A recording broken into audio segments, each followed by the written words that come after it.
চলো, এখন অনুপাত কত? 3:7। দুটো সংখ্যার অনুপাত কত? 3:7। প্রতিটি থেকে 11 বিয়োগ করলে প্রতিটি থেকে 11 বিয়োগ করলে সংখ্যাগুলির মধ্যে অনুপাত হয় 7:20। দেখো, একটা নিয়ম আছে, যেহেতু একই সংখ্যা বিয়োগ হয়েছে, একই সংখ্যা যোগ বা একই সংখ্যা যদি বিয়োগ হয়,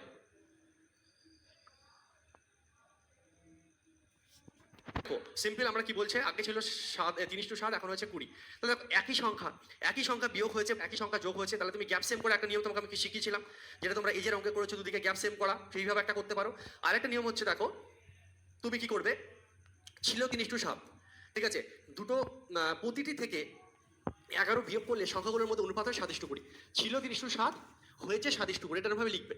লেখার পরে মাঝখানে দেখো কোশ্চেনে যেটা বলেছে যে প্রত্যেক থেকে 11 বিয়োগ করেছে, তাহলে এখানে 11 লেখো, এখানে -11 লেখো।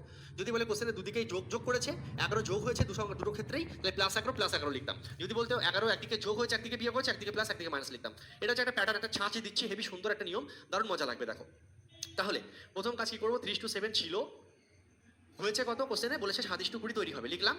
লেখার পর প্রত্যেকটা সংখ্যার সঙ্গে কত করে বিয়োগ করা হয়েছে, 11 করে বিয়োগ করা হয়েছে, তাই -11 লিখলাম। যদি বলতো 11 করে যোগ করা হয়েছে, তাহলে +11 লিখতাম। এইভাবে, ঠিক আছে, ফার্স্ট সাজানো কমপ্লিট, ঠিক আছে সাজানোটা। এবার দেখো অ্যান্সার আনার জন্য কিভাবে করতে হয়। ফার্স্ট তুমি কি করবে, ওপরে এইভাবে কোনাকুনি গুণ করবে, কোনাকুনি গুণ করে বড় থেকে ছোট সংখ্যা বিয়োগ করো, ঠিক আছে, কোনাকুনি গুণ বড় থেকে ছোট সংখ্যা বিয়োগ। দেখো 7 7 49, 3 কোটিং 60, তাহলে 3 কোটিং 60 বড় সংখ্যা, 7 7 49 ছোট সংখ্যা। 60 থেকে 49 বাদ দিলে কত হচ্ছে? 11। লেখো 11 ইউনিট, এমন লেখো 11 ইউনিট। ওপরে ক্রস হয়ে গেছে, এবার নিচে ক্রস খেলো, কোনাকুনি ক্রস খেলো, সাইনের দিকে তাকিও না, দুটোই প্লাস বা দুটোই মাইনাস থাকলে সাইন কোনো কাজের না। নিচেও সেম খেলো, তুমি সাইনের দিকে তাকিও না, নিজে এইভাবে হবে। 11 আর 20 গুণ করলে 220, 11 আর 7 গুণ করলে 77। বড় থেকে ছোট সংখ্যা বাদ দিয়ে দাও, 3 7 8 4 143, কত আসছে? তাহলে 143। এটুকু ক্লিয়ার? বলবে হ্যাঁ স্যার পুরো ক্লিয়ার। আমি আরেকবার বুঝিয়ে দিচ্ছি, পরের কোশ্চেন নিজে পারবে। দেখো, দুটো সংখ্যা 3:7 অনুপাতে রয়েছে, 3:7, প্রতিটি থেকে 11 বিয়োগ করলে সংখ্যাগুলির মধ্যে অনুপাত হবে 7:20। অনুপাত কত হবে? 7:20 হবে। প্রত্যেকে থেকে কত করে বিয়োগ করা হয়েছে? 11 করে, তাই -11 লিখলাম, ঠিক আছে। নিয়ম কি, প্রথমে এখানে ক্রস আর নিচে ক্রস, প্রথমে এই 4 জনের কাজ, তারপরে নিচের 4 জনের কাজ। এই 4 জনের কাজ কি, কোনাকুনি গুণ করে বিয়োগ করব, কিন্তু বড় থেকে ছোট সংখ্যা, কোনাকুনি গুণ করে বিয়োগ করব কিন্তু বড় থেকে ছোট সংখ্যা, ঠিক আছে। 3 কোটিং 60, 7 7 49, 60 থেকে 49 বাদ দিলে 11 ইউনিট, এই যে 11 ইউনিট চলে আসলো। এবার নিচে 7 11 77, 11 আর 20 গুণ করলে 220, বিয়োগ করলে আসছে 143। তাহলে 11 ইউনিটের মান 143, তাহলে 1 ইউনিটের মান কত হচ্ছে? কাটাকুটি করলে হচ্ছে 13। 1 ইউনিটের মান কত আসছে তোমার? 1 ইউনিটের মান চলে এসছে 13। 1 ইউনিটের মান চলে এসছে 13। এবার এই 1 ইউনিট যেই বেরিয়ে গেল, উত্তরে যাই চাক তোমরা পারবে, ভেরি গুড অ্যান্সার দিচ্ছ, উত্তরে যাই চাক তোমরা পারবে। বলছে ছোট সংখ্যাটি নির্ণয় করুন। ছোট সংখ্যা তোমার কত? দেখো, ছোট সংখ্যা তোমার কত ছিল? 3। সবথেকে ছোট সংখ্যা 3 ছিল, তাহলে 3 এর সঙ্গে 13 গুণ করে অ্যান্সার হয়ে যাবে 39। হচ্ছে তোমার গ্যাপ সেম। আর 3 নম্বর নিয়ম হচ্ছে ক্রস মাল্টিপ্লাই, যেটা ইচ্ছা করো। দুটো সংখ্যা 3:8 অনুপাতে আছে, চলো ক্রস মাল্টিপ্লাই টেস্ট করাই। দুটো সংখ্যা 3:8 অনুপাতে আছে, যদি প্রথম সংখ্যা থেকে 8 যোগ করা হয়, আচ্ছা যদি প্রতিটি সংখ্যার সাথে 8, দেখো দুজনের সঙ্গে 8 যোগ করা হয়েছে, তবে নতুন অনুপাত 1:2 হয়। নতুন অনুপাত কত হয়? 1:2। প্রত্যেকের সঙ্গে কত করে যোগ করা হয়েছে? প্রত্যেকের সঙ্গে 8 করে যোগ করা হয়েছে, প্রত্যেকের সঙ্গে 8 করে যোগ করা হয়েছে, 8 করে যোগ করা হয়েছে।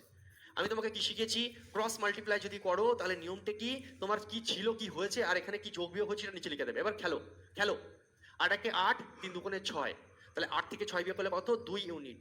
এই 2 ইউনিটের মান কি? খেলো 8 একে 8, 8 দুগুণে 16, 16 থেকে 8 বিয়োগ করলে কত? 8। 2 ইউনিটের মান 8, তাহলে 1 ইউনিটের মান কত? 4। 1 ইউনিটের মান কত? 4। কত সুন্দর টাইপ, কত সুন্দর নিয়ম। 1 ইউনিটের মান কত? 4। উত্তরে কি চেয়েছে? বলছে তাহলে উত্তরে কি চেয়েছে? আচ্ছা, যদি প্রতিটি সংখ্যা থেকে 4 বিয়োগ করা যায় উত্তর, তাহলে প্রথমে আগে সংখ্যাগুলো বের করে নিই। 1 ইউনিটের মান 4, তাহলে সংখ্যাগুলো কি কি হবে? একটা হবে 3 4 12, একটা সংখ্যা হবে 12, আর একটা সংখ্যা হবে কত? 4 8 32। যদি বলতো সংখ্যা দুটি কি কি, তাহলে 12 আর 32 হতো। যদি বলতো ছোট সংখ্যা কি, অ্যান্সার হতো 12। যদি বলতো বড় সংখ্যা কি, তাহলে অ্যান্সার হতো 32। কিন্তু কোশ্চেন এটা চাইনি, কোশ্চেনে বলছে এবার একটা কাজ করো, শেষে প্রত্যেকটা সংখ্যা থেকে তুমি 4 করে বিয়োগ করে দাও, বিয়োগ করে তারপরে এদের মধ্যে রেশিও বের করো, 12 থেকে 4 বিয়োগ করলে 8, আর এখানে 32 থেকে 4 বিয়োগ করলে 28, কাটাকুটি করলে 4 দুগুণে 8, 4 7 28, 2:7 হয়ে যাবে সঠিক উত্তর, অপশন সি। ঠিক আছে, দুটো সংখ্যার অনুপাত 3:5, দুটো সংখ্যার অনুপাত 3:5। চলো কি নিয়মে করবে তুমি, দেখো দুটো সংখ্যার অনুপাত হচ্ছে 3:5। হ্যাঁ, প্রতিটির সঙ্গে 10 যোগ করা হলে নতুন সংখ্যা দুটোর অনুপাত হয় 5:7। প্রত্যেকের সঙ্গে কত করে যোগ করেছে? 10 করে যোগ করেছে। চলো ক্রস মাল্টিপ্লাই মেথড ইউজ করে দিই, বা তুমি গ্যাপ সেমের নিয়মও করতে পারতে। 5 5 25, 3 7 21, তাহলে 4 ইউনিট, 4 ইউনিটের মান কত হয়ে যাচ্ছে? 70 50 20। 1 ইউনিটের মান কত? তাহলে 5। 1 ইউনিটের মান কত? 5। উত্তরে কি চেয়েছে? উত্তরে চেয়েছে যে সংখ্যা দুটির সমষ্টি কত। তাহলে 1 ইউনিটের মান 5, সংখ্যা দুটির সমষ্টি চেয়েছে। সংখ্যা দুটি কি? 3 আর 5, 3 আর 5, এদের সমষ্টি কত? 8। তাহলে 1 এর মান যদি 5 হয় তাহলে 8 এর মান কত? 40। গল্প শেষ। কয়েক সেকেন্ড উত্তর আসবে, ঝড় তুলে দেবে তোমরা, কোনো ব্যাপারই না। দ্বিতীয় সংখ্যার সঙ্গে 2 যোগ। এখান থেকে দেখো, ভালো, very very important, very very important. প্রথম কথা, এখানে আমরা গ্যাপ সেমের নিয়ম ইউজ করব না। এই অঙ্কে আমরা গ্যাপ সেমের যে নিয়ম সেটা ইউজ করব না। কারণ কি স্যার? একদিকে 2 যোগ হয়েছে, একদিকে 2 বিয়োগ হয়েছে। এখানে আমরা ক্রস মাল্টিপ্লাই ইউজ করব, গ্যাপ সেমের নিয়মে যাব না। মানে দুদিকেই যদি বাড়ে বা দুদিকেই যদি সেম সংখ্যা কমে, দুদিকেই যদি একই রকম জিনিসপত্র হয়, তাহলেই আমরা গ্যাপ সেমের নিয়মে যাব। কিন্তু এখানে দেখো কি হচ্ছে, একদিকে বেড়েছে একদিকে কমেছে, আমরা গ্যাপ সেমে যাব না, গ্যাপ সেমে যাব না। স্যার ক্রস মাল্টিপ্লাইতে স্যার কি করবো? স্যার ক্রস মাল্টিপ্লাইতে দুটো সংখ্যার অনুপাত ছিল 4:5, 4:5। তৈরি হয়েছে কত? তৈরি হয়েছে কত? তৈরি হয়েছে 2:3, তৈরি হবে 2:3। এবং কোশ্চেনে বলেছে একজনের সঙ্গে 2 যোগ হয়েছে আর একজনের থেকে 2 বিয়োগ হয়েছে। স্যার দু জায়গাতেই যোগ, বা স্যার দু জায়গাতেই যদি বিয়োগ থাকতো, তাহলে স্যার আপনি বলেছিলেন সাইনের দিকে না তাকিয়ে কোনাকুনি সংখ্যার সঙ্গে সংখ্যা দেখে উড়িয়ে দিতে। কিন্তু স্যার এই কোশ্চেনে তো স্যার সাইন আলাদা আছে, তাহলে স্যার কি করব? এই কোশ্চেনে স্যার সাইন তো আলাদা আছে, তাহলে স্যার কি করব? সাইন আছে আলাদা, স্যার কি করব? দেখো নিয়মটা উপরেরটা সেম থাকবে, নিচেরটা একটু চেঞ্জ হবে। Everyone attention please. 3 4 12, 5 2 10, 3 4 12, 5 2 10, তাহলে 12 থেকে 10 বিয়োগ করলে কত হচ্ছে? 2 ইউনিট। উপরের রুল সেম থাকছে, তার নিচে কি করব? নিচে কি করব? নিচেও কোনাকুনি গুণ করো, প্লাস মাইনাস পরে দেখবে, নিচে কোনাকুনি গুণ করো। 2 2 4, 3 2 6। স্যার আগে বিয়োগ করছিলাম, এখন কি করব? যখন দেখবে আলাদা আলাদা সাইন আছে, এখানে বিয়োগ না করে শুধু যোগ করে দেবে, বিয়োগ না করে যোগ করে দেবে। লিখে নাও নোট করে সাইডে। যদি আলাদা আলাদা সাইন থাকে, যে কথাটা বলছি মন দিয়ে শোনো, যদি আলাদা আলাদা সাইন থাকে গুণ করে যোগ করব, একই সাইন থাকলে গুণ করে বিয়োগ করব। আলাদা সাইন থাকলে নোট করে লেখো সাইডে, আলাদা সাইন থাকলে গুণ করে যোগ করব, একই সাইন থাকলে গুণ করে বিয়োগ করব। তাহলে এখানে কত হচ্ছে? 2 2 4, 3 2 6, 6 4 কত হবে? 10, 6 4 কত হবে? 10। 2 এর মান 10, তাহলে 1 ইউনিটের মান কত হচ্ছে? 5। 1 ইউনিটের মান কত হচ্ছে? 5 হচ্ছে। 1 ইউনিটের মান কত হচ্ছে? 5 হচ্ছে। উত্তরে কি চেয়েছে? দুটো সংখ্যার মধ্যে পার্থক্য কত? দুটো সংখ্যার মধ্যে পার্থক্য তোমার এখানে কত আছে? পার্থক্য 1, তাহলে 1 এর মান 5ই আছে, 5ই হয়ে যাবে অ্যান্সার। 1 ইউনিটের মান 5, এখানে একই আসছে, 1 এর মান 5। সঠিক উত্তর কি হয়ে যাবে? অপশনে। তাহলে গোলাবে না তো আজকের পরে। ক্রস মাল্টিপ্লাই মেথডের ক্ষেত্রে আমরা কি করব? সিম্পল কি করব? আমরা দেখব উপরেরটা নিয়ম সেমই থাকবে, নিচেরটা শুধু শুধু মনে রাখবে যে আমি গুণ বিয়োগ না করে যোগ করব। আমরা শুধু বিয়োগ না করে যোগ করবো নিচেরটা, ব্যাস, তাহলেই হবে। এইটুকু মনে রাখতে হবে ভাই। আর কেউ যদি বেসিক করতে চাও, যোগ দিক বিয়োগ দিক, যোগ বিয়োগ দিক সবটাই কিন্তু বেসিক হবে। আমি একটা কোশ্চেন বেসিকও করে দিচ্ছি তোমাদের জন্য। বেসিক মাথা থেকে কোনোভাবেই বেরোবে না। বাই চান্স যদি ভুলে যাও, যদিও ভুলবে না, তখন বেসিক জিন্দাবাদ। ধরো এই কোশ্চেনটা বেসিকে করলে কিভাবে করতাম? প্রত্যেকটা কোশ্চেন এই নিয়মে হবে। একটা অঙ্ক করে দিচ্ছি আমি, দুটোই যোগ হোক, উভয় দিকে একই বাড়ুক, উভয় দিকে একই সংখ্যা বিয়োগ হোক, উভয় দিকে একই সংখ্যা যোগ হোক, একদিকে যোগ একদিকে বিয়োগ হোক, যা খুশি হোক, এক্স ধরে সব মিলবে। দুটো সংখ্যার অনুপাত 4:5। তুমি ধরবে দুটো সংখ্যার অনুপাত 4:5। তো তুমি ধরবে হচ্ছে একটি সংখ্যা হচ্ছে 4x আর একটা সংখ্যা হচ্ছে 5x। এরপরে কোশ্চেনে যা বলবে তাই করবে, কোনো টেনশন নেবে না। কোশ্চেনে যা বলবে তাই করবে। বলছে দুটো সংখ্যা 4x আর 5x, দুটো সংখ্যা 4x আর হচ্ছে 5x। হ্যাঁ, এবার কোশ্চেনে যা বলছে তাই করো। প্রথম সংখ্যা থেকে 2 বিয়োগ করা হয়, প্রথম সংখ্যা থেকে 2 বিয়োগ। আচ্ছা, দ্বিতীয় সংখ্যার সাথে 2 যোগ করা হয়, দ্বিতীয় সংখ্যার সঙ্গে 2 যোগ। এর ফলে কি হয়? নতুন অনুপাতটা কি তৈরি হয়? তাহলে নতুন অনুপাত 2:3 হয়, নতুন অনুপাত 2:3 হয়। ব্যাস, এক্স এর মান বের করলেই উত্তর। এক্স এর মান বের করা মানে 1 ইউনিট বের করা। ক্যালকুলেশন করবে এক্স এর মানে, যদি বলতো দুজনকেই যোগ করা হয়েছে তাহলে দুটোই যোগ দিতাম, যদি বলতো উভয়ের সঙ্গেই বিয়োগ করা হয়েছে দুটোই বিয়োগ দিতাম, যদি বলে একটা বিয়োগ একটা যোগ তাহলে বিয়োগ যোগ দেবো। যেমন বলবে আমরা তেমন করব, যেমন বলবে তেমন করবো। চলো একটা কোশ্চেন দেখিয়ে দিচ্ছি। ক্যালকুলেশন, ক্যালকুলেশন বা এইভাবে করো। 3 4 12x -6 = 10x + 4। 10x এদিকে আসলে 2x এর মান -6 ওদিকে গেলে +6, কাটাকুটি করলে 5। সোনা মোনা চাঁদের কোনা, একটু আগেই বলেছি 1 ইউনিটের মান দেখো যেটা আসছিল আমাদের সেটাই x এর মান। দেখো এসছে x এর মান কত? 5 এসছে। x এর মান যখন 5 চলে এসছে, x এর মান যখন 5 চলে এসছে, তাহলে সংখ্যা দুটি কি কি? সংখ্যা দুটি কি কি? বা দুটো সংখ্যার মধ্যে পার্থক্য কত? এই দুটো সংখ্যার মধ্যে পার্থক্য কত? 5x থেকে 4x বাদ দিলে x হচ্ছে, আর x মানেই দেখো কত বেরিয়েছে তোমার 5 উত্তর। তাহলে বেসিকটাও প্রত্যেকের ক্লিয়ার তো? একটা আছে বেসিক নিয়ম, একটা হচ্ছে ক্রস মাল্টিপ্লাই নিয়ম। ঠিক আছে, ক্রস মাল্টিপ্লাই শুধু আমাকে মনে রাখতে হবে। দেখো বেসিকে হয় টাইম একটু বেশি চাই, সেই জন্য আমি বেশি প্র্যাকটিস করতে বলবো না তোমাকে, আমি বলবো ক্রস মাল্টিপ্লাই প্র্যাকটিস করো। ঠিক আছে, উভয় দিকে একই সংখ্যা যোগ বা বিয়োগের ক্ষেত্রে বেসিক হতে পারে, ক্রস মাল্টিপ্লাই হতে পারে, গ্যাপ সেম হতে পারে। ঠিক আছে, কিন্তু যদি দেখো আলাদা আলাদা সংখ্যা যোগ বিয়োগ হচ্ছে বা একদিকে যোগ একদিকে বিয়োগ হচ্ছে, সেক্ষেত্রে বেসিক হতে পারে, ক্রস মাল্টিপ্লাই হতে পারে, গ্যাপ সেমের নিয়মে যাবো না। 3টে নিয়ম আমি শিখিয়েছি যদি, ঠিক আছে। ওকে, চলো তাহলে এইভাবে যদি কোনো কোশ্চেনে যোগ দেয়, ভাই যোগ দেবো। দুটো সংখ্যার সঙ্গে যোগ হয়েছে যোগ দাও, দুটো থেকেই বিয়োগ হয়েছে বিয়োগ দাও, একদিকে যোগ একদিকে বিয়োগ হয়েছে যোগ বিয়োগ দাও। এটা শিখিয়ে রাখলাম। এটা হচ্ছে কি ভুলে গেছি সাপোজ, ঠিক আছে, স্যার কি শিখিয়েছিল ভুলে গেছি, এটা এমনি কেউ ভুলবে না, এটা রক্তে মিশে গেল। স্যার কত টাকা ছিল? খুব সুন্দর কোশ্চেন, এনটিপিসি 2021 আসা কোশ্চেন। দেখো কি করবো। অরুণ এবং অহন,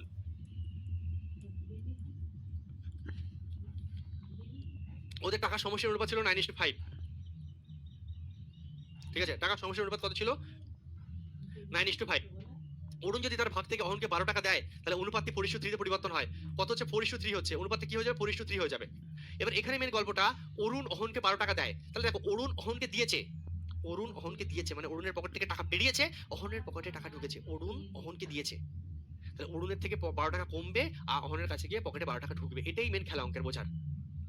ঠিক আছে, কমেন্ট দেখছি বাবা, ক্লাসে মন দাও।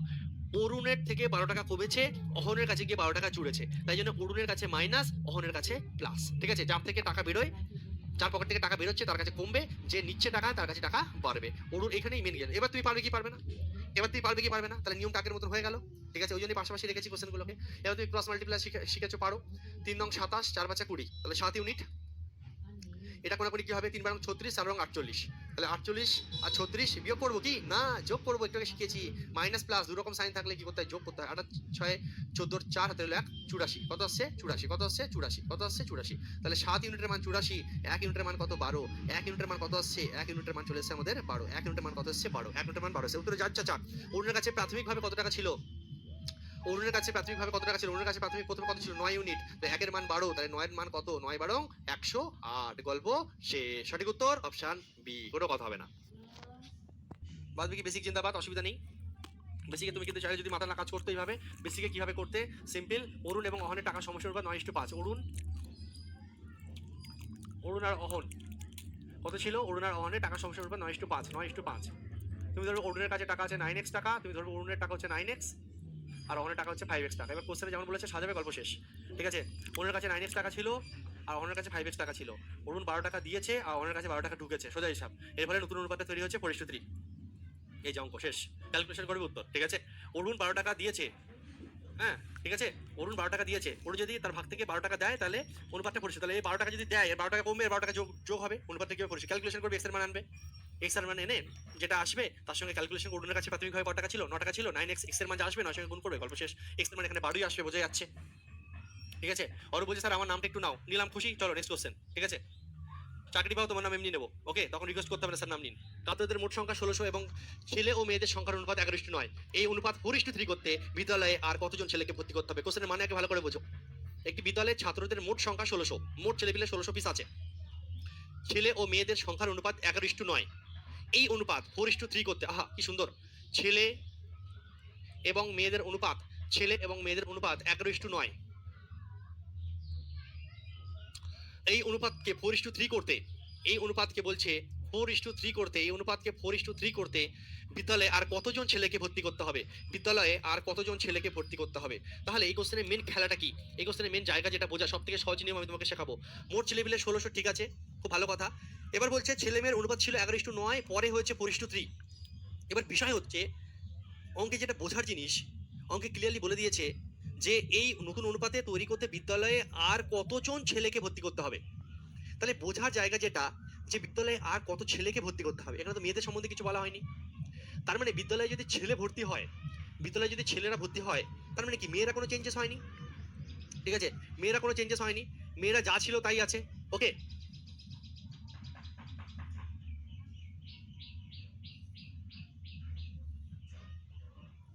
ঠিক আছে, তো দেখো মেয়েরা তো কোনো পরিবর্তন হয়নি, তোমরা খেলবো কি?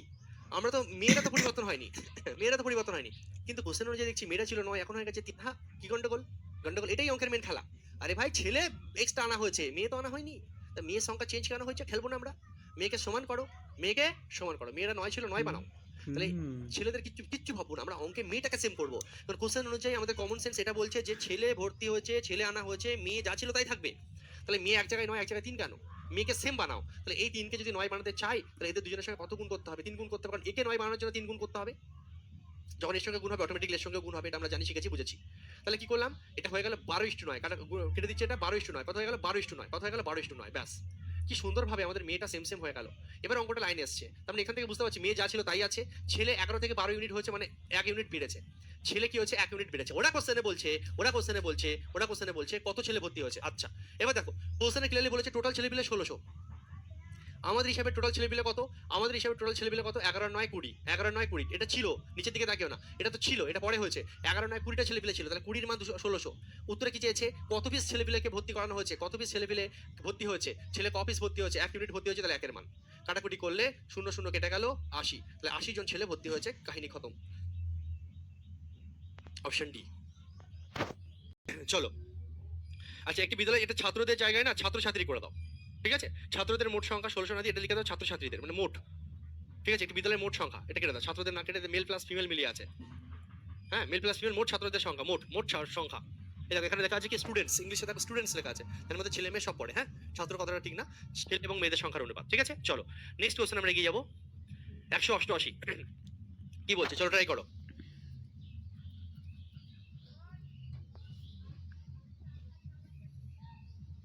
চলো, practice makes a man perfect. কথাটা পুরো, তিনটে সংখ্যা 1:2:3 অনুপাতে, প্রতিটি সংখ্যা থেকে 5 যোগ করার পর অনুপাত হবে 2:3:4। তিনটে সংখ্যা 1:2:3, তিনটে সংখ্যা 1:2:3, প্রতিটি সংখ্যা থেকে 5 যোগ করার পর অনুপাত হবে 2:3:4। দেখো এই টাইপের কোশ্চেন তোমাকে রাস্তা দেখিয়ে দেবে বেশিরভাগ ক্ষেত্রে, যদি কোনোভাবে রাস্তা না দেখায় অন্যরকম ভাবে আসে সেটা আমি তোমাকে শিখিয়ে দেবো। 1 2 3, প্রথমে অনুপাত ছিল 1 2 3, পরে অনুপাত হচ্ছে 2 3 4। বলছে প্রত্যেকটা সংখ্যার সঙ্গে 5 যোগ করা হয়েছে। এবার আমরা দেখছি 1 থেকে 2 হয়েছে 1 বেড়েছে, 2 থেকে 3 হয়েছে 1 বেড়েছে, 3 থেকে 4 হয়েছে 1 বেড়েছে, তাহলে গ্যাপ অটোমেটিকলি দেখো 1। গ্যাপ কত করে আছে? গ্যাপ 1 করে আছে। ওরা কোশ্চেনে বলছে যে প্রত্যেকটা সংখ্যা 5 করে বেড়েছে, ওরা কোশ্চেনে বলছে যে প্রত্যেকটা সংখ্যা 5 করে বেড়েছে, কিন্তু আমাদের হিসাবে দেখছি প্রত্যেকটা জিনিস 1 করে বেড়েছে, তাহলে 1 এর মানে 5, 1 এর মানে 5। উত্তরে কি বলছে? তাহলে ক্ষুদ্রতম সংখ্যা হলো, ক্ষুদ্রতম সংখ্যা কি? ক্ষুদ্রতম সংখ্যা হচ্ছে তোমার 1, তাহলে 1 এর মান কত? 5ই হবে অ্যান্সার, গল্প শেষ।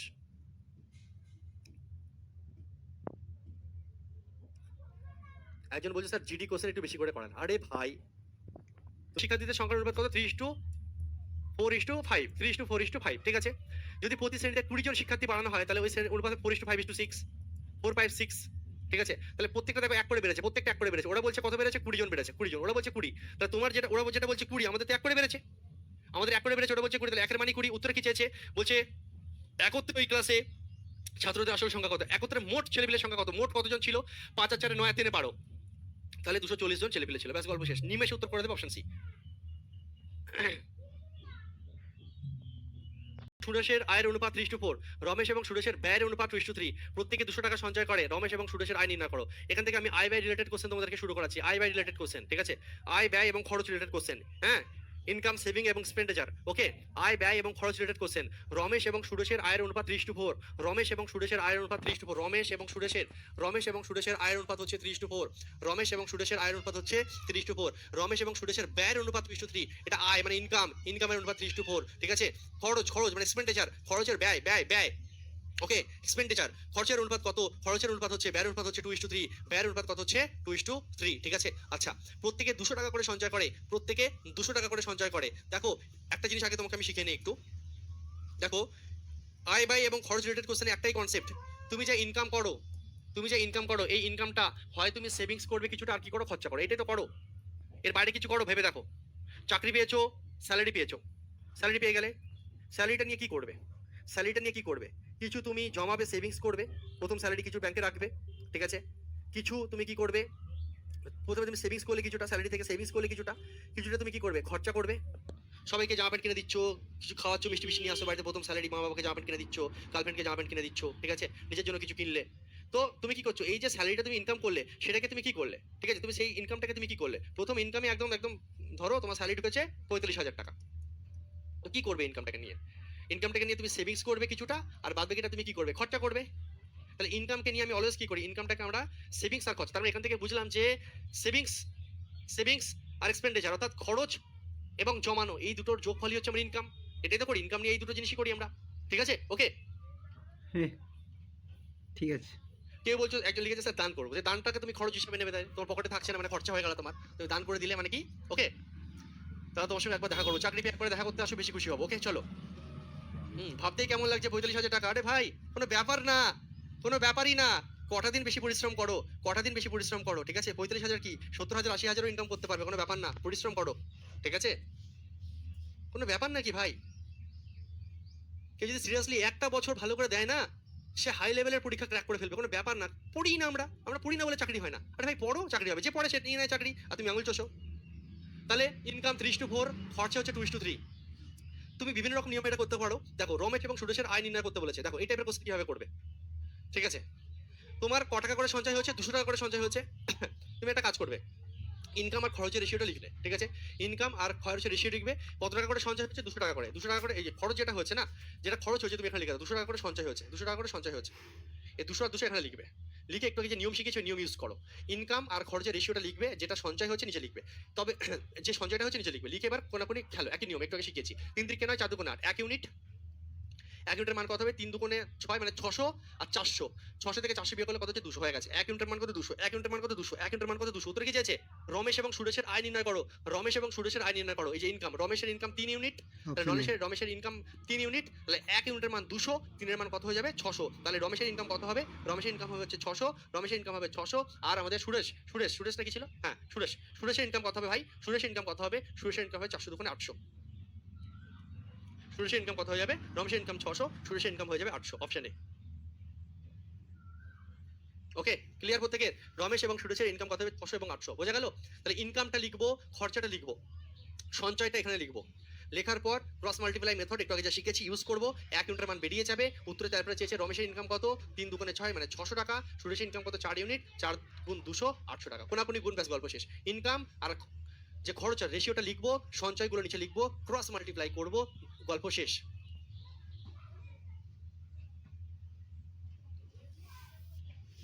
ওকে, আচ্ছা, নেক্সট কোশ্চেন, এটা করো, টিনা এবং সিনার আয়ের অনুপাত 2:3 এবং তাদের ব্যয়ের অনুপাত 3:5, যদি প্রত্যেকে 1000 টাকা সঞ্চয় করে, তুমি পারবে কি পারবে না, ইউ আর মাই চ্যাম্পিয়ন, করকে দিখাও, এ করকে দিখাও যারা, এ করকে দিখাও, পারবে তোমরা, চলো করো।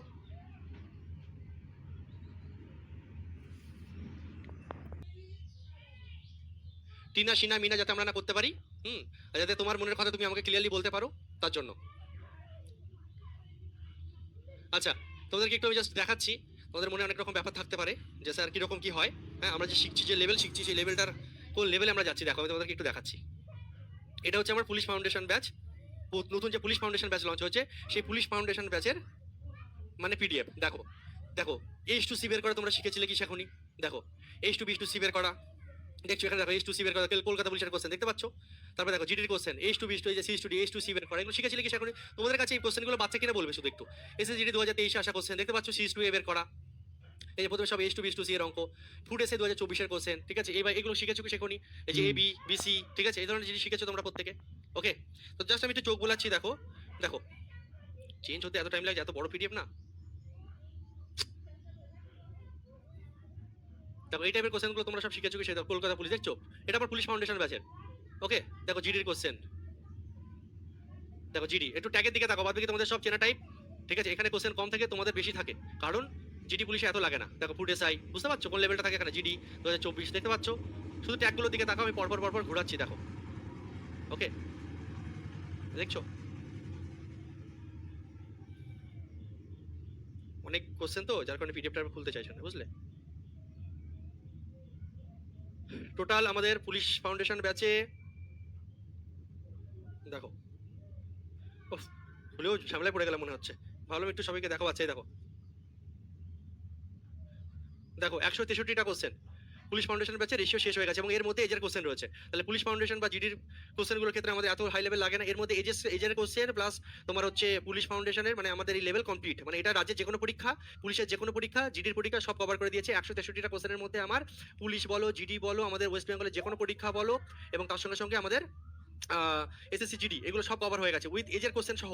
আর সেখানে তোমাদের ব্যাচের ক্ষেত্রে কি হচ্ছে দেখো, 163টা কোশ্চেন মাত্র, আর তোমাদের ব্যাচের ক্ষেত্রে যদি 163টা কোশ্চেন যথেষ্ট বেশি, কেউ করায় না, ঠিক আছে, পুলিশ ফাউন্ডেশন ব্যাচের মতন ব্যাচে 163টা আমি কোশ্চেন করিয়ে দিয়েছি, ঠিক আছে, কেউ করায় না। তো বিষয় হচ্ছে, আর তোমাদের এখন চলছে কত, তোমাদের 200 পার আজকেই, মানে প্রায় 250 কোশ্চেন তোমাদের হবে, প্লাস ওদিকে 21 গান্ডু করো, আগেরটাই নিয়ে চলে দাও আমাকে একটু, তাহলে বুঝতে পারছো। এবার যদি কেউ এমন থেকে স্যার আমি পুলিশের পরীক্ষায় শুধু দেবো, তাহলে সে এত না করে সে পুলিশ ফাউন্ডেশন ব্যাচে ভর্তি হয়ে যাও, ঠিক আছে, যে স্যার আমি রেলের পরীক্ষা দেবো না, এসএসসির পরীক্ষা দেবো না, সিএইচএসএল এমটিএস রেলের গ্রুপ ডি এনটিপিসি দেবো না স্যার, তাহলে তুমি পুলিশ ফাউন্ডেশন ব্যাচে ভর্তি হয়ে যাও, তোমার আমি পুলিশ ফাউন্ডেশন এমন লেভেল করে দিয়েছি, রাজ্যের যে কোনো পরীক্ষা কভার হয়ে যাবে, আমাদের রাজ্যের যে কোনো পরীক্ষা, পুলিশের যে কোনো পরীক্ষা কভার হয়ে যাবে, ওটাও হেভি লেভেলের, ঠিক আছে। আর এখানে তোমার হচ্ছে হেভির ওপরে হেভি, আমি এখানে সিজিএল লেভেল অবধি যাচ্ছি, ঠিক আছে, এবার তোমার আশা করি ক্লিয়ার হয়েছে যে স্যার অনেকে বলছে স্যার জিডি কোশ্চেন কর, বুঝতে পারছো তোমরা যে ওখানে 163টা কোশ্চেন, ঠিক আছে, দেখো স্বপ্ন উঠে যায় আবার, হ্যাঁ, যেখানে তোমাদের যেখানে তোমার আমি ওখানে 40টা মতো কোশ্চেন করালাম এজে, আর এদিকে তুমি গড়ে 250 কোশ্চেন ধরো, তাহলে এজ আর রেশিও নিয়ে যদি একসঙ্গে ধরি প্রায় 290, মানে প্রায় 280 থেকে 90, মানে প্রায় 300-র কাছাকাছি কোশ্চেন তুমি যেখানে করছো এখানে এই ব্যাচে, পুলিশ ফাউন্ডেশন ব্যাচে, ঠিক আছে, সেখানে ধরে নাও 160 থেকে 180টা কোশ্চেন হয়, ঠিক আছে। আমাদের এই কোশ্চেনের কথা ছেড়ে দাও, ঠিক আছে, আমার এই 180টা কোশ্চেনই টাচ করতে পারে না অন্য টিচাররা, এই 300 কোশ্চেনের কথা তো ছেড়ে দাও, আমি তোমাকে যে লেভেলে এই ব্যাচে শেখাচ্ছি, আমার পুলিশ ফাউন্ডেশন ব্যাচের লেভেলও টাচ হয় না অন্যান্য জায়গায়। আমি তোমাকে বলি না, যে টাকা তুমি খরচা করেছো 10 গুণ টাকা খরচা করে তুমি এবং সিনার আয়ের অনুপাত, টিনা এবং সিনার আয়ের অনুপাত, টিনা এবং সিনার আয়ের অনুপাত 2:3 এবং তাদের ব্যয়ের অনুপাত 3:5, এটা আয়, ঠিক আছে, এটা ব্যয়, ইনকাম এক্সপেন্ডিচার, ওকে, আয়ের অনুপাত 2:3, ব্যয়ের অনুপাত 3:5, ব্যয়ের অনুপাত 3:5, ব্যয়ের অনুপাত 3:5, যদি প্রত্যেকে প্রত্যেকে 1000 টাকা করে সঞ্চয় করে, প্রত্যেকে 1000 টাকা করে সঞ্চয় করে, তাহলে প্রত্যেকে 1000 টাকা করে যে সঞ্চয়টা করছে তুমি লিখবে এখানে, আমি তোমাকে শিখিয়েছি 1000 টাকা করে যে সঞ্চয় করছে তুমি এখানে লিখছো। এবার তুমি কি করবে, কোনাকুনি গুণ, 3 3 9, 5 2 10, মানে 1 ইউনিট, 1 ইউনিটের মান ভাই কত হচ্ছে 5000 আর 3000, 5000 আর 3000 2000 হচ্ছে, 1 ইউনিটের মান কত হয়ে যাচ্ছে 2000, 1 ইউনিটের মান 2000 হচ্ছে, উত্তর কি চেয়েছে, তাহলে টিনার আয় কত, টিনার আয় কত, টিনা 2 ইউনিট, 2 × 2 4000, ভেরি গুড, প্রত্যেকে সঠিক উত্তর দিয়েছো। স্যার বিষয় হচ্ছে স্যার এই কোশ্চেনটা আরেক রকম নিয়মে কি হতে পারে, হ্যাঁ হতে পারে, চলো তোমাকে দেখাচ্ছি।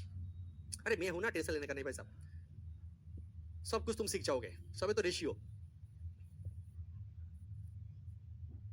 এই অঙ্কটা আমি তোমাকে আরেক রকম নিয়মে করাচ্ছি, দেখো, টিনা এবং সিনার আয়ের অনুপাত ছিল কত 2:3, টিনা এবং সিনার আয়ের অনুপাত কত ছিল 2:3, টিনা এবং সিনার আয়ের অনুপাত কত ছিল 2:3 এবং তাদের ব্যয়ের অনুপাত ছিল 3:5, এটা আয় ছিল, এটা হচ্ছে ব্যয় ছিল, ব্যয় কত, ব্যয় হচ্ছে 3:5। এই কোশ্চেনটাকে তুমি আরেকভাবে করতে পারো, যেটা আমি তোমাদের অলরেডি শিখিয়ে রেখেছি, সেটা কি, সেটা হচ্ছে যে গ্যাপ সেম, তবে হ্যাঁ গ্যাপ সেম আমি কখন ইউজ করতে পারবো, যখন দেখবো যে আমার একই টাকা সঞ্চয় হচ্ছে, একই টাকা সঞ্চয় হচ্ছে, যদি আলাদা আলাদা টাকা সঞ্চয় হয় তখন দেখো মেন কি সঞ্চয় মানে কি, ইনকাম থেকে খরচা বাদ দিলে সঞ্চয়, তো সঞ্চয় সঞ্চয় যদি একই থাকে তখন তুমি গ্যাপ সেমের নিয়মে যেতে পারো, কিন্তু কোনো কোশ্চেনে দেখবে এমন আসবে, আমি তোমাকে রেখেওছি তোমাদের জন্য, সঞ্চয় যদি আলাদা আলাদা হয় তখন গ্যাপ সেমের নিয়মে আসতে পারবে না, একই সঞ্চয় যদি হয় তখন গ্যাপ সেমের নিয়মে করতে পারো, দেখিয়ে দিচ্ছি।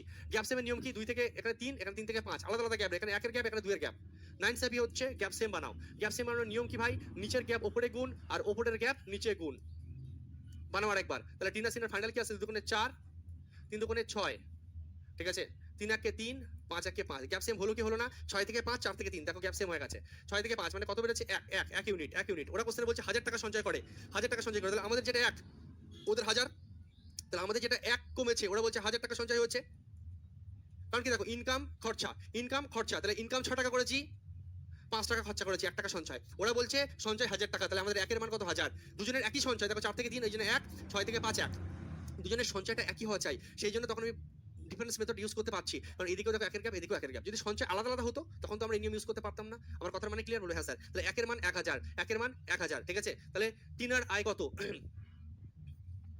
টিনার আয় কত, টিনার আয় কত, যে টিনার আয় 4, এদিকে তাকাবে, বারবার বলছি, বানানোর পরে এদিকে, বানানোর পরে এদিকে তাকাবে, ওদিকে তাকাবে না, বানানোর পরে মাংস রান্নার পরে একদম রান্না মাংসের দিকে তাকাবে, কাঁচা মাংসের দিকে না, ঠিক আছে, রান্না হয়ে গেছে এদিকে তাকাও, তাহলে 1 এর মান 1000, 4 এর মান কত 4000, clear, option A right answer. Method use করো, তোমার অঙ্ক ইজি হবে, কারণ 35 40 আছে, গুণটা সহজ হবে, চলো করো। রবি এবং সুমিত, রবি এবং সুমিত বেতনের অনুপাত 4:5, ঠিক আছে, ইনকামটাই তো বেতন, ইনকাম করেছে 4:5 অনুপাতে, তাদের প্রত্যেকের বেতন 6000 টাকা করে বৃদ্ধি পায় এবং তাদের বেতনের নতুন অনুপাত 35:40, ঠিক আছে, তাদের বেতনের নতুন অনুপাত,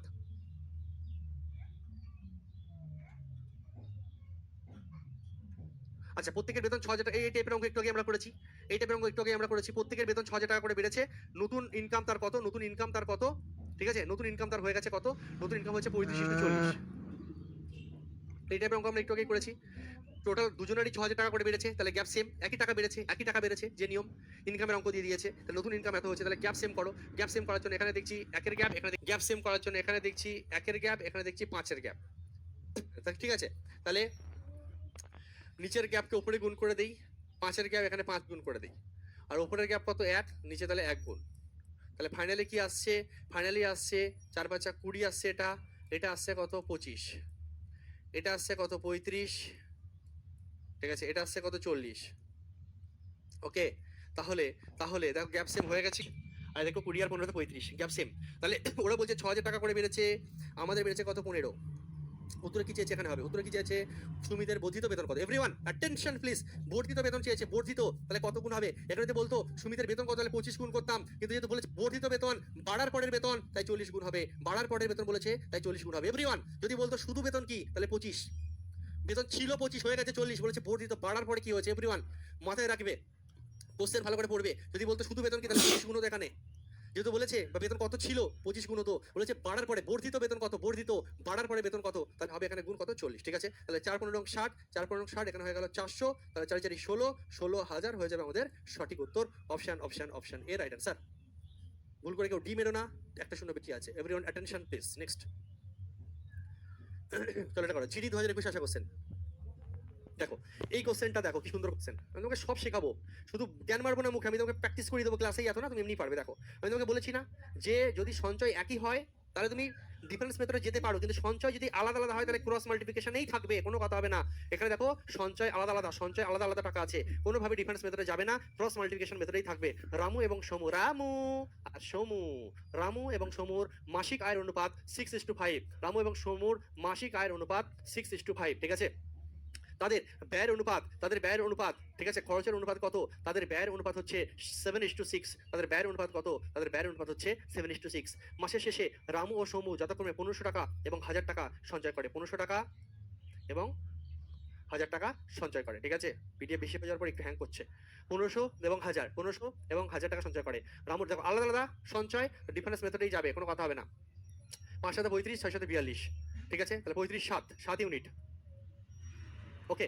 এখানে কত আসছে দেখো, 6 15 90 মানে 9000, আর এখানে আসছে 7000 মানে 2000, বিয়োগ করলে 7 ইউনিটের মান 2000, 6 6 36, 5 7 35, এই ভুল করেছি, 1 ইউনিটের মান 2000 আসছে এখানে, 5 7 35, 6 6 36, 1 ইউনিট, 1 ইউনিটের মান 2000। তাহলে রামুর মাসিক আয় কত, রামুর মাসিক আয় 6 ইউনিট এসে, তাহলে রামুর মাসিক আয় কত হবে, 6 × 2000, 12,000। 12,000, অপশনের রাইট অ্যান্সার, ঠিক আছে। চলো নেক্সট, জিডি 2023, এ এবং বি এর বেতনের অনুপাত 4:5, তাদের ব্যয়ের অনুপাত 5:6, উভয় যথাক্রমে 200 টাকা করে এবং 300 টাকা সঞ্চয় করে, এর বেতন কত, আমি করাবো না, ফটাফট অ্যান্সার চাই, এটাই হচ্ছে ব্যাপার ভাই, ঠিক আছে, এটাই হচ্ছে ব্যাপার। তুমি দেখো এই কোশ্চেনটা জিডিতে দিয়েছে, এটা দেখো সমস্ত পরীক্ষা দেয়, জিডির কোশ্চেন দেখাটা ইম্পর্টেন্ট, আমি ভাবছিলাম যে এটা মনে হয় রিলেট ছিল বা কিছু, যেটা করো আমি করবো না এটা। তার আয়ের 1/3 অংশ সঞ্চয় করে এবং প্রতি মাসে 15,600 টাকা করে খরচা করে, তবে তার মাসের সঞ্চয় নির্ণয় করে। এর থেকে সোজা কোশ্চেন দুনিয়ায় হতে পারে না, তবুও আমরা পারবো না, কিন্তু এসে কিসে মাত্র জিডিতে মাধ্যমিক পাস। এইচ তার আয়ের 1/3 অংশ সঞ্চয় করে, এইচ তার আয়ের 1/3 অংশ সঞ্চয় করে, এই যে 1/3 অংশের মানে কি, 1/3 অংশের মানে হচ্ছে 3 টাকার মধ্যে 1 টাকা খরচা করেছে, 1/3 অংশ খরচের মানে হচ্ছে 3 টাকা, 3 টাকার মধ্যে 1 টাকা খরচা করে, তাহলে জমিয়েছে ক টাকা, নিশ্চয়ই 2 টাকা, তাহলে 2/3 ও জমিয়েছে, 3 মধ্যে 2 ইউনিট, 3 ভাগে 2 ভাগ ও জমিয়েছে, 3 ভাগের 1 ভাগ খরচা করেছে, এটা বুঝতে হবে তোমাকে। টোটাল 3 টাকা ইনকাম করেছো, 1 টাকা খরচা, 3 টাকার মধ্যে 2 টাকা সঞ্চয়, ঠিক আছে, এটা বুঝতে হবে। তো কোশ্চেনে দেখো তোমাকে কি বলছে, এই তার আয়ের 1/3 অংশ সঞ্চয় করে, ঠিক আছে, এবং 15,600 টাকা খরচা করে, তাহলে 15,600 টাকা যে খরচাটা করছে, 15,600 টাকা যে খরচা করছে, 15,600 টাকা যে খরচা করছে সেটা কত অংশ, যেটা খরচ সেটা কত অংশ, 1/3 অংশ তো হচ্ছে আমার কি সঞ্চয়, তাহলে খরচ কত অংশ, 2/3 অংশ, তাই না। 1/3 অংশটা তো আমার কি, 1/3 অংশ হচ্ছে কি আমাদের 1/3 অংশ সঞ্চয়, তাহলে 1/3 অংশ যদি সঞ্চয় করি তাহলে 2/3 অংশ খরচা করেছি। উত্তরে কি চেয়েছে, উত্তরে চেয়েছে যে এটা, তাহলে 2/3 অংশের মান, উত্তরে কি চেয়েছে, তাহলে সঞ্চয় নিয়ে প্রতি মাসে সঞ্চয় নিয়ে করো, প্রতি মাসে সঞ্চয় 1/3 কোশ্চেনে বলে দিয়েছিল, তাহলে 1/3 এর মান বের করতে হবে। তোমরা প্রত্যেকে জানো এই 2/3 নিজের জিনিস উল্টে গেলে কি হয়ে যায়, এটা 3/2 হয়ে যায়, উল্টে যায়, এটা 3/2 হয়ে যায়, কাটাকুটি করো, 3 3 কেটে গেল, এটা 2 দিয়ে কাটলে 7 দুগুণে 14, 8 দুগুণে 16, 0 0, 7800, সঠিক উত্তর অপশনে। কেউ কেউ আবার ভি দিয়েছো ভাই, কেন ভুল করলে বলো তো, এটা সহজ কোশ্চেন, ভুল করলে হবে বলো। ওকে চলো, আচ্ছা আজকে আমি অবধি রাখছি, নাহলে বেশি প্রেশার হয়ে যাচ্ছে তোমাদের, বুঝতে পারছি।